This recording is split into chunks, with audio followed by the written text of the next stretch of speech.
Good morning students. રસાયણ વિજ્ઞાન ભાગ 1 ધોરણ 12 ચેપ્ટર નંબર 2 દ્રાવણો. ચાલો જોઈએ. ઉત્કલન બિંદુનું ઉન્નયન એલિવેશન ઓફ બોઇલિંગ પોઈન્ટ અને ઉત્કલન બિંદુમાં થતો વધારો એવું કહેવામાં આવે. તો આપણે ધોરણ 11માં ચેપ્ટર નંબર 5માં તો જોઈ જ ગયેલા કે પ્રવાહીનું બાષ્પદબાણ તાપમાનના વધારા સાથે વધે છે, બરાબર ને. તો તે તાપમાને ઉકળે છે કે જ્યારે તેનું બાષ્પદબાણ વાતાવરણના બાષ્પદબાણ જેટલું થાય છે. ત્યારે ઉદાહરણ તરીકે લઈએ તો પાણી આપેલું છે. પાણીનું ઉત્કલન બિંદુ કેટલું છે? તો 373.15 કેલ્વિન 100 ડિગ્રી સેલ્સિયસ તાપમાને ઉકળે છે. કારણ કે આ તાપમાને પાણીનું બાષ્પદબાણ 1.013 બાર જેટલું એક વાતાવરણ જેટલું હોય છે. તો આપણે છેલ્લા વિભાગમાં શીખ્યા એ પ્રમાણે દ્રાવકનું બાષ્પદબાણ અબાષ્પશીલ દ્રાવ્યની હાજરીને લીધે શું થાય છે? ઘટે છે. તો શુદ્ધ દ્રાવક અને દ્રાવણના બાષ્પદબાણના ફેરફાર તાપમાનના વિધેય તરીકે દર્શાવાય છે. તો ઉદાહરણ તરીકે સુક્રોઝનું જલીય દ્રાવણનું બાષ્પદબાણ 373.15 કેલ્વિન તાપમાને 1.0 બાર કરતાં ઓછું થાય છે. તો આ દ્રાવણને ઉકળતું કરવા માટે શુદ્ધ દ્રાવકના ઉત્કલન બિંદુના તાપમાન કરતાં વધારે તાપમાન વધારીને 1 બાર જેટલું દબાણ કરવું પડે છે. અથવા તો 1 કરતાં ઓછું થઈ જાય તેને 1 ઉપર લાવવા માટે 1 બાર દબાણ લાવવા માટે તાપમાનમાં શું કરવો પડે છે? વધારો, જેને તાપમાન ઉત્કલન બિંદુનું ઉન્નયન તરીકે ઓળખાય છે. એલિવેશન ઓફ બોઇલિંગ પોઈન્ટ તરીકે ઓળખાય.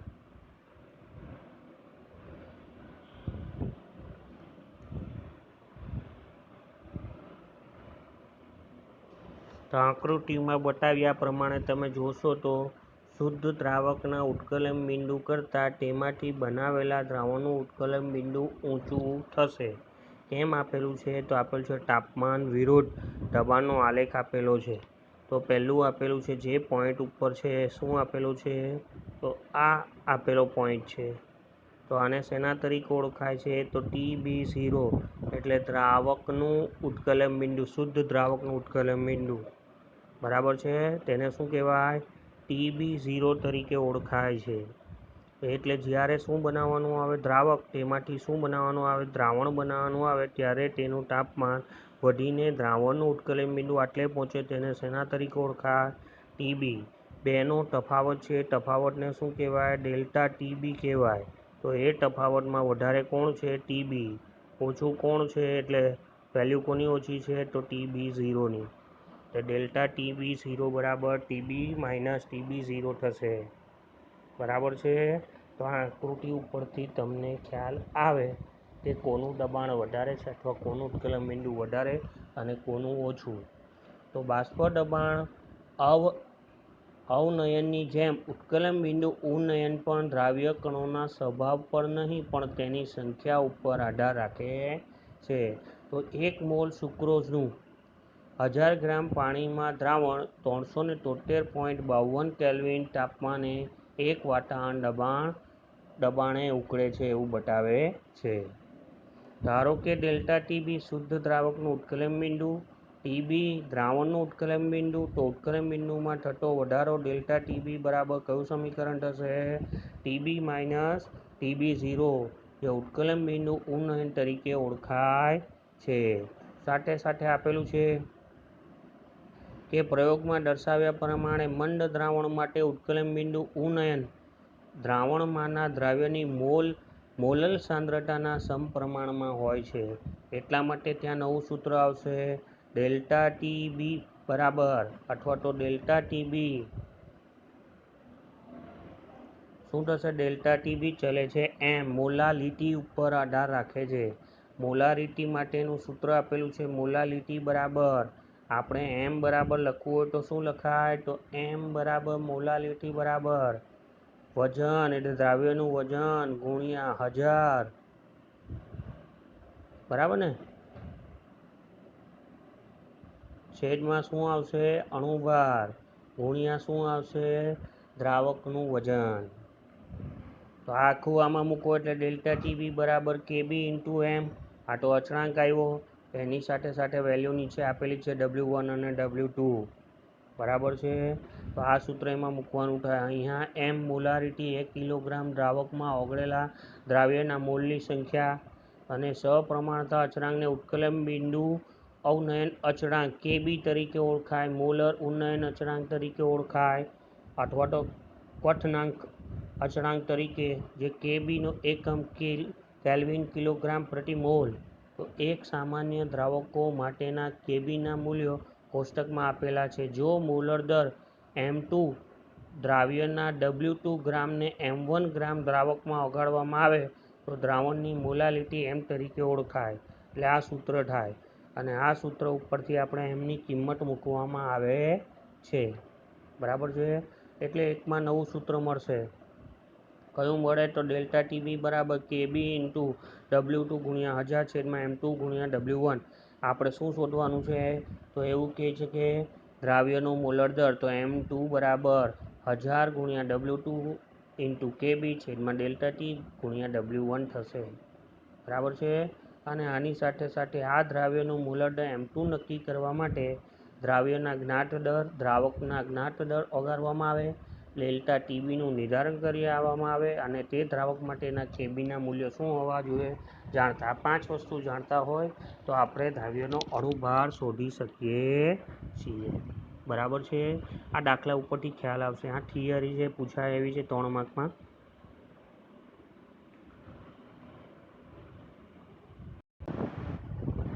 ચાલો એક દાખલો જોઈ લઈએ એટલે ખ્યાલ આવી જાય. 18 ગ્રામ ગ્લુકોઝમાં 1 કિલોગ્રામ પાણીમાં એક પાત્રમાં ઓગાળેલ છે. તો 1.013 બાર દબાણે પાણી કયા તાપમાને ઉકળશે? અને પાણીનો કેબી અચળાંક આપેલો છે 0.52 કેલ્વિન કિલોગ્રામ પ્રતિ મોલ. તો આપેલા છે ગ્લુકોઝના મોલ કેટલા આપેલા છે? 18 ગ્રામ. બરાબર છે. એનો અણુભાર કેટલો થાય? 180 ગ્રામ પ્રતિ મોલ. એટલે એના મોલ બરાબર M બરાબર W છેદમાં M. આ સૂત્ર મૂકો એટલે વજન કેટલું આપેલ છે? 18 ગ્રામ. એનો અણુભાર કેટલો થાય? 180 ગ્રામ. એટલા માટે 0.1 મોલ મળે છે. આ સૂત્ર લગાવવું પડશે. દ્રાવકના કિલોગ્રામની સંખ્યા, તો 1 કિલોગ્રામ આપેલું છે. આથી ગ્લુકોઝના દ્રાવણની મોલાલિટી કેટલી થાય? તો M બરાબર શું આપેલું હોય? W ગુણ્યા 1000 છેદમાં શું આપેલું હોય? M ગુણ્યા શું આપેલું હશે? તો એના માટે પણ આપેલું હશે 1000. 1 કિલોગ્રામ છે ને એટલે સૂત્રમાં મૂકીએ આપણે કિંમત. તો 18 ગુણ્યા 1000 ઉડી જશે તો 18 ના છેદમાં 180 એટલે એ પણ કેટલી મળશે? 0.1 મોલાલિટી મળે છે. બરાબર. પાણી માટે ઉત્કલન બિંદુ ફેરફાર, આ બધાની વેલ્યુ મળી. હવે સૂત્ર પ્રમાણે જોઈએ.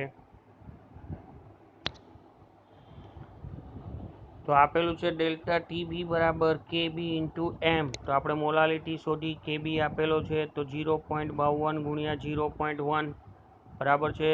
મોલ ઉડી જશે, કિલોગ્રામ ઉડી જશે, કેલ્વિન બાકી રહેશે. ડેલ્ટા ટીબી બરાબર 0.052 બરાબર. પાણી 1.013 બાર દબાણે 373.15 કેલ્વિન તાપમાને ઉકળે તો દ્રાવણનું ઉત્કલન બિંદુ કેટલું થાય? તો દ્રાવણનું ઉત્કલન બિંદુ ઉન્નયન કેટલું છે? 373.15 વત્તા 0.052 એટલે 373.202 કેલ્વિન જેટલું થાય છે. આ જવાબમાં 373 કરતાં થોડો ઘણો વધારો આવે એ સાચું કહેવાય. બરાબર છે. એવી જ રીતે એક બીજો દાખલો એવો નાનો આપેલો છે, 2 માર્કમાં પૂછાય એવા દાખલાઓ છે. 2.8 બેન્ઝીનનું ઉત્કલન બિંદુ 353.23 કેલ્વિન છે. જ્યારે 1.80 ગ્રામ અબાષ્પશીલ દ્રાવ્ય 90 ગ્રામ બેન્ઝીનમાં ઓગાળવામાં આવ્યો છે તો ઉત્કલન બિંદુ વધીને 354.11 કેલ્વિન થાય. તો દ્રાવ્યનું મોલર દર ગણવાનું છે, M2 ગણવાનું છે. બેન્ઝીન માટે કેબી આપેલો છે 2.53 કેલ્વિન કિલોગ્રામ પ્રતિ મોલ. તો આપેલ જો ઉત્કલન બિંદુ ઉન્નયન એટલે ડેલ્ટા ટીબી ડેલ્ટા ટીબી એટલે શું કહેવાશે? તો એને કહેવાય ટીબી માઇનસ TB0 તરીકે ઓળખાય. બરાબર ને? એટલે 356.11 માઇનસ 353.23 એટલે 0.88 કેલ્વિન થશે. બરાબર. હવે આપણે સમીકરણમાં પેલું સમીકરણ કયું મૂકીએ? તો આપણે M2 વાળું સમીકરણ મૂકીએ, પણ M2 વાળું નહીં આવડે એટલે ડેલ્ટા ટીબી બરાબર વાળું મૂકીએ. એટલે એમાં શું આવશે? તો KB ઇન્ટુ W1 ગુણ્યા 1000 છેદમાં M2 ગુણ્યા શું લખાશે? W. બરાબર છે? તો આ થયું સૂત્ર. એટલે સૂત્ર ઉપરથી આપણે કિંમત મૂકતા જવાની. KBની કેટલી વેલ્યુ મળી? તો એમાંથી પહેલાં તો M2 ને બનાવીએ ને કરતા, તો M2 કરતા બરાબર દેશો તો KB ઇન્ટુ W દ્રાવ્ય ગુણ્યા 1000 છેદમાં શું થશે? ડેલ્ટા ટીબી ઇન્ટુ W થશે. તો એની પરથી વેલ્યુ છે 2.53 આપેલી જ છે. કેબીની વેલ્યુ, ડબલ્યુની વેલ્યુ 1.8 ગુણ્યા 1000 છેદમાં 0.80 ડેલ્ટા ટીબી બરાબર અને 90. તો જવાબ મળશે 58 ગ્રામ પ્રતિ મોલ. એટલે અણુભાર કેટલો મળે? 58 ગ્રામ પ્રતિ મોલ જેટલો મળે છે. ચાલો એવું જ જોઈએ. બીજી એક થિયરી, ધાર બિંદુનું અવનયન. તો depression of the freezing point. ધાર બિંદુમાં થતો ઘટાડો. પેલો છે ઉત્કલન બિંદુમાં થતો વધારો. જવાબ મળી જાય એવું છે એમ. તો દ્રાવણના બાષ્પ દબાણમાં ઘટાડો શુદ્ધ દ્રાવકની સરખામણીમાં દ્રાવણના ધાર બિંદુના ઘટાડામાં પરિણમે છે. તો આપણે જાણીએ છીએ કે પદાર્થના ધાર બિંદુએ ઘન કલા પ્રવાહી કલા સાથે ગતિશીલ સંતુલનમાં હોય. આથી પદાર્થના ધાર બિંદુની વ્યાખ્યા આપી શકાય કે જે તાપમાને પદાર્થનું તેની પ્રવાહી અવસ્થામાં બાષ્પ દબાણ ઘન કલાના બાષ્પ દબાણને બરાબર હોય છે તેને ધાર બિંદુ કહેવામાં આવે છે. તો આકૃતિ પરથી સ્પષ્ટ થાય કે કોઈ દ્રાવણ ત્યારે ઠારણ પામે જ્યારે તેનું બાષ્પ દબાણ શુદ્ધ ઘન દ્રાવકના બાષ્પ દબાણના બરાબર થશે. ત્યારે રાઉલ્ટના નિયમ પ્રમાણે જ્યારે અબાષ્પશીલ ઘન દ્રાવક ઉમેરવામાં આવે ત્યારે તેનું બાષ્પ દબાણ ઘટે છે. બરાબર છે? તો હવે તે નીચા તાપમાને ઘન દ્રાવણના બરાબર થાય છે તો આ દ્રાવણનું ધાર બિંદુ ઘટે છે એવું કહેવામાં આવે છે. ધારો કે આપેલ છે TF0 શુદ્ધ દ્રાવકનું ધાર બિંદુ છે અને TF જ્યારે અબાષ્પશીલ દ્રાવ્યને તેમાં ઓગાળવામાં આવે છે તો ત્યારે મળતું ધાર બિંદુમાં ઘટાડો ડેલ્ટા TF બરાબર TF0 માઇનસ TF જેટલો થાય છે તેને ધાર બિંદુ અવનયન કહે છે. તો આપણે થોડું આકૃતિ ઉપર ધ્યાન આપી દઈએ. તો આકૃતિમાં આપેલું છે તાપમાન વિરુદ્ધ બાષ્પ દબાણનો આલેખ દોરવામાં આવે. તો આલેખ દોરતા આપણને શું મળે છે? તો પહેલું આપેલું છે કોઈ પણ દ્રાવક આપેલું હોય તો દ્રાવકનું ધાર બિંદુ કેટલું છે? તો TF તરીકે ઓળખાય. જ્યારે એને શું બનાવવામાં આવે છે? તો દ્રાવણ એટલે પ્રવાહી દ્રાવક અને દ્રાવણ. અને બીજું આપેલું છે શુદ્ધ દ્રાવકનું, તો એનું કેટલું છે? તો TF0. અને તેમાંથી શું બનાવવામાં આવે? દ્રાવણ બનાવવામાં આવે તો એનું ઉત્કલન બિંદુ કેટલું થાય છે? TF જેટલું થાય છે. આ બેનો તફાવત કોને કહેવાય? તો એને કહેવાશે ડેલ્ટા TF બરાબર કોનું વધી જશે? તો શુદ્ધ દ્રાવકનું તાપમાન વધી જશે.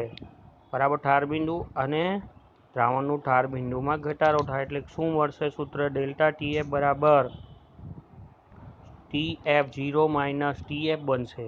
એટલે આપણને એક નવું સૂત્ર મળે. જ્યારે ડેલ્ટા TBમાં શું હતું? TB માઇનસ TB0 તરીકે ઓળખાય. એટલે આ થયું દ્રાવણ કરતાં શુદ્ધ દ્રાવક કરતાં દ્રાવણનું ધાર બિંદુ કેવું હોય છે? ઓછું હોય છે. ચાલો, તો ધારો કે TF શુદ્ધ દ્રાવકનું ધાર બિંદુ, TF જ્યારે અબાષ્પશીલ દ્રાવ્ય તેમાં ઓગાળવામાં આવે ત્યારે મળતું ઠાર બિંદુ, આમ ઠાર બિંદુમાં થતો ઘટાડો શું થશે? ડેલ્ટા TF બરાબર TF0 માઇનસ TF જેટલો થાય તેને ઠાર બિંદુ અવનયન કહેવાય. તો આ ઉત્કલન બિંદુ ઉન્નયન પ્રમાણે મંદ દ્રાવણ આદર્શ દ્રાવણ માટે ઠાર બિંદુ અવનયન ડેલ્ટા TF દ્રાવણની મોલારિટીને સમપ્રમાણમાં હોય એટલે કહેવાય. ડેલ્ટા TF બરાબર શું થશે? તો ચલે છે મોલારિટી. તો ડેલ્ટા TF બરાબર મોલારિટી માટે શું આવશે? તો KF × M. બરાબર ને? આ સૂત્ર મળી ગયું. હવે આપણે મોલારિટીનું સૂત્ર મૂકીએ એટલે W × 1000 છેદમાં શું આવશે? M × W. બરાબર ને? દ્રાવ્ય અને દ્રાવક માટેનું આવશે એટલા માટે. આને 1 લઈ લે તો આને 2 લઈ લે તો W2 M2 અને W1. બરાબર છે? તો આ થઈ ગયું ડેલ્ટા TF નું સૂત્ર. તો આપણને આપેલું છે સપ્રમાણતા અચળાંક KF જે દ્રાવકના સ્વભાવ ઉપર આધાર રાખે તેને ઠાર બિંદુ ઉન્નયન અચળાંક અથવા તો મોલર અવનયન અચળાંક તરીકે KF નો શું કહેવામાં આવે છે? એકમ કેલ્વિન કિલોગ્રામ પ્રતિ મોલ. તેમાં જ્ઞાત દ્રાવકોના KF ના મૂલ્યો કોષ્ટકમાં આપેલા હોય. તો આપણે W1 ગ્રામ દ્રાવકમાં M2 મોલર દર ધરાવતા દ્રાવ્યના W2 ગ્રામ ઓગાળતા દ્રાવકના ઠાર બિંદુ અવનયન ડેલ્ટા TF ને દ્રાવ્યની મોલારિટીના સમીકરણમાં લખી શકાય. M બરાબર આપણને આપી દીધું છે સૂત્ર મેં કીધું એવું W2 × 1000 છેદમાં M2 × W1. તો એની કિંમત કોનામાં મૂકવાની? તો આપેલા સમીકરણ ડેલ્ટા TF બરાબર KF × M માં મૂકવાની. એટલે M માટે આ સમીકરણ બને. તો એમાંથી આપણે કોણ શોધવાનું થાય? M2. તો M2 ને કરતા બનાવો તો KF × W2 × 1000 છેદમાં ડેલ્ટા TF × W1 મળે. આમાંથી કોઈ પણ એક રાશિ ખબર નહીં હોય તો એ મેળવી શકાય. સાથે સાથે દ્રાવ્યના મોલર દરની ગણતરી કરી શકાય છે. 2 માર્કમાં કે 3 માર્કમાં થિયરી પૂછાય એવી છે અને સાથે સાથેના દાખલા પણ પૂછાય એવા છે. તો દ્રાવ્યનું મોલર દર નક્કી કરવા આપણે W1, W2, ડેલ્ટા TF રાશિઓ અને મોલર ઠાર બિંદુ અવનયન અચળાંક જાણવા જોઈએ. તો KF અને KB ના મૂલ્યો જે દ્રાવકના સ્વભાવ ઉપર આધાર રાખે તેને નીચેના સંબંધમાં આપેલા છે. તો બંને સૂત્રો આપેલા છે. KF બરાબર R × M1 × TF² છેદમાં 1000 × ડેલ્ટા H ફ્યુઝન. KB બરાબર R × M1 × TB² છેદમાં 1000 × ડેલ્ટા H વેપર. તો અહીંયા સંજ્ઞાઓ R અને M1 અનુક્રમે વાયુ અચળાંક અને દ્રાવકનું આણ્વીય દર છે. TF અને TB અનુક્રમે દ્રાવકના ઠાર બિંદુ અને ઉત્કલન બિંદુ કેલ્વિનમાં આપેલા હોય. ડેલ્ટા H ફ્યુઝન અને વેપરાઇઝેશન દ્રાવકની ગલન એન્થાલ્પી અને બાષ્પીભવન એન્થાલ્પી આપેલું છે. આ કંઈક આગળના કરતાં નવું છે. સૂત્ર યાદ રાખવા જેવા છે. કોષ્ટક આપેલું છે અને કોષ્ટકમાં શું આપેલા છે? KB અને KF ના મૂલ્યો આપેલા છે. પાણીનું ઉત્કલન બિંદુ જોવા જાવ તો 373.15 છે પણ એનો KB ની વેલ્યુ છે 0.52 પણ KF ની વેલ્યુ કેટલી થાય? તો 1.86. કારણ કે એનું ઠાર બિંદુ ઠરે ક્યારે? તો 100 ડિગ્રી ઓછું એટલે 273 0 ડિગ્રીએ. ઇથેનોલની વાત કરીએ તો 351 તો 1.2 તો આટલે કેટલું થાય? ઠાર બિંદુ ઘટે એટલે 155 કેલ્વિન તો 1.99. બરાબર છે? આપણને બીજું કામ છે બેન્ઝીન. બેન્ઝીનનું કેટલું છે? 353 2.53 278 તો કેટલું થાય? 5.12. બીજું કામનું છે એસેટિક એસિડ 391 કેલ્વિન વધે તો કેટલું થાય? 2.93 તો 290 કેલ્વિન તાપમાને કેટલું? 3.90 જેટલું થાય છે. તો આના ઉપરથી તમને વેલ્યુ અહીં આપેલી હોય તો મૂકી શકાય દાખલામાં. તો 1-2 દાખલા જોઈ લઈએ એટલે તરત ખ્યાલ આવશે કે તમને શું કહેવા માગે છે તે. તો 2.9 45 ગ્રામ ઇથિલિન ગ્લાયકોલ Ce2H6O2 આપેલું છે એટલે વાંધો નહીં. 600 ગ્રામ પાણી સાથે મિશ્ર કરવામાં આવ્યું છે એટલે વજન આપેલા છે બેના W1 અને W2. ઠાર બિંદુ ઉન્નયન અને દ્રાવણનું ઠાર બિંદુ ગણો. બરાબર છે. તો ઠાર બિંદુ અવનયન મોલારિટી સાથે સંબંધિત છે. એટલે ઇથિલિન ગ્લાયકોલના સંદર્ભમાં જોવા જોઈએ તો દ્રાવણની મોલારિટી આપેલી હોય તો કેવી રીતે ગણાય છે. તો ઇથિલિન ગ્લાયકોલના મોલ બરાબર N બરાબર W/M તરીકે લખાય. એટલે સીધું આપેલું છે વજન ઇથિલિન ગ્લાયકોલનું 45 ગ્રામ. અણુભાર આપેલો છે કાર્બન 2, હાઇડ્રોજન 6, ઓક્સિજન 2 તો કેટલા થાય 62. તો એના ઉપરથી જવાબ મળે 0.73 મોલ. એવી જ રીતે આપેલું હોય કોનું શોધવાનું છે તો પાણીનું પણ શોધી શકાય મોલ. બરાબર છે. તો પાણીના કેટલા ગ્રામ 1000 ગ્રામ પાણીમાંથી 600 ગ્રામ આપેલું હોય તો આપેલ છે પાણીનું દર કિલોગ્રામમાં શોધવું હોય તો 600 ગ્રામ છેદમાં 1000 ગ્રામ કિલોગ્રામ તો શું મળશે 0.6 કિલોગ્રામ જેટલું મળે છે. બરાબર છે. ઇથિલિન ગ્લાયકોલની મોલારિટી શોધવી હોય તો M બરાબર મોલારિટી બરાબર 0.73 મોલ ગુણ્યા એટલે એનું વજન આપેલું છે વજન તો 145 છેદમાં 62 ગુણ્યા 1000 છેદમાં 0.6 કિલોગ્રામ એટલે 600 ગ્રામમાં શોધીએ તો એ આપણને ડાયરેક્ટ મોલારિટી મળશે 1.2 મોલ પ્રતિ કિલોગ્રામ. ધારો કે મોલારિટીનું આપેલું હોય તો શું આપેલું છે W2 ગુણ્યા 1000 છેદમાં શું આપેલું હોય M2 ગુણ્યા W1. તો આ કિંમત મૂકીને સીધી મોલારિટી શોધી શકાય. એવી જ રીતે આપેલું છે ઠાર બિંદુ તો ઠાર બિંદુ માટે અવનયન માટે ΔTF બરાબર 1.86 કેલ્વિન કિલોગ્રામ પ્રતિ મોલ અને મોલારિટી 1.2 આપેલી છે. કેબીનું મૂલ્ય એટલે સીધું આપણને શું મળે છે 2.2 કેલ્વિન મળે છે. દ્રાવણનું ઠાર બિંદુની વાત કરીએ તો ઠાર બિંદુ બરાબર ΔTF બરાબર TF0 - TF બરાબર ને. તો આપેલું છે 273.15 કેલ્વિન -2.2 કેલ્વિન એટલે મળશે 270.95 કેલ્વિન. આના જે ઠાર બિંદુ હોય તેના કરતાં હંમેશા ઓછો મળે જવાબ. ઓકે. તો આ થયો એક દાખલો એટલે ખ્યાલ આવી જાય કે TF કોને કહેવાય અથવા ઠાર બિંદુ અવનયન કોને કહેવાય એના વિશેની વાત છે. ચાલો એવી જ રીતે એક બીજો દાખલો આપેલો છે એ પણ જોઈ લઈએ.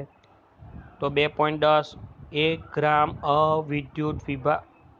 અવિદ્યુત વિભાજ્ય દ્રાવ્ય માટે 50 ગ્રામ બેન્ઝીન ઓગાળેલો હોય એટલે આપેલો છે W1 50 ગ્રામ બરાબર W2 1 ગ્રામ. તો બેન્ઝીનના ઠાર બિંદુમાં 0.40 કેલ્વિનનો ઘટાડો દર્શાવે છે એટલે એ છે ΔTF બરાબર છે. બેન્ઝીનના ઠાર બિંદુ અવનયન અચળાંક KF બરાબર 5.52 કેલ્વિન કિલોગ્રામ પ્રતિ મોલ. તો દ્રાવ્યનું મોલર દળ ગણો. તો ડાયરેક્ટ આપણે દીકરાઓ સૂત્ર ΔTF બરાબર KF ઇન્ટુ શું લખી શકાશે તો W2 ગુણ્યા 1000 છેદમાં આપણે લખીએ છીએ ડાયરેક્ટ M2 ગુણ્યા W1. તો આપણે M2 ને કરતા બનાવીએ M2 ને આ બાદ લઈ જાઓ અને ΔTF ને આટલે તો KF કેટલો થાય 5.12. વજન W2 બરાબર 1 બરાબર છે 1 ગ્રામ પછી 1000 તો લખીએ છીએ છેદમાં ΔTF બરાબર કેટલું છે 0.40 ગુણ્યા દ્રાવકનું વજન કેટલું 50 ગ્રામ. તો સીધું M2 બરાબર મોલર દર કેટલું મળે 256 ગ્રામ પ્રતિ મોલ જેટલું મળે છે. તો આ તો સૂત્ર ઉપરથી મૂકવાનો દાખલો છે એટલે તરત આવડે એવું છે. બરાબર.